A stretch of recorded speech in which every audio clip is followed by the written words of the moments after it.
మానవత్వం కలిగిన వ్యక్తి. ఈ భారతదేశంలో మదర్ తెరీసా మానవీయ కోణంలో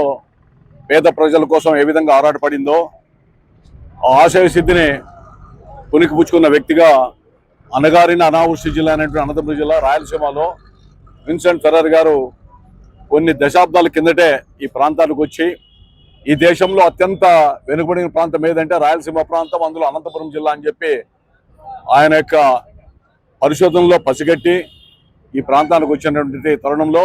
అనేక రకాలుగా హరిజన గిరిజన బలహీన వర్గాలు, దళితులు, అదేవిధంగా ఎవరైతే కులాలకు మతాలకు అతీతమైనటువంటి పేద వర్గాలు ఉన్నారో వాళ్ళకి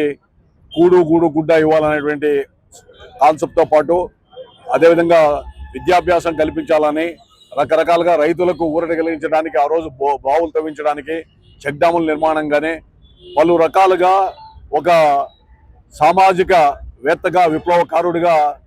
ఈరోజు సామాజిక సేవ కోసం కష్టపడినటువంటి కూడా ప్రజలు గుర్తుపెట్టుకున్నారు ఈ జిల్లాలో. అందులో భాగంగా అవే ఆధ్వర్యంలో ఆ రోజు ఈ కలెక్టర్ కార్యాలయం ముందర ఆయన విగ్రహాన్ని ప్రతిష్ఠించాలని, ఆయన ఫాదర్ ఫెర్రర్ జిల్లాకంతా కూడా ఫాదర్, అలాంటి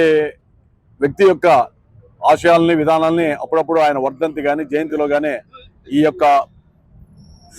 యొక్క విగ్రహాన్ని చూసినప్పుడు కనీసం కొంత ప్రేరణ కలుగుతుంది, కొంతలో కొంతైనా మానవతావాదంతో మెలుగుదామని ప్రజలకు కానీ లేదా పౌరులకు కానీ కలగాలనే భావనతోనే ఈరోజు ఇక్కడ ఆ రోజు ఏర్పాటు చేశాం.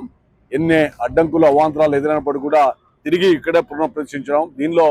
దళిత సంఘాలు అదేవిధంగా ఇతర నాయకులందరూ కూడా ఆ రోజు కలిసి వచ్చారు. ఏదేమైనప్పటికీ కూడా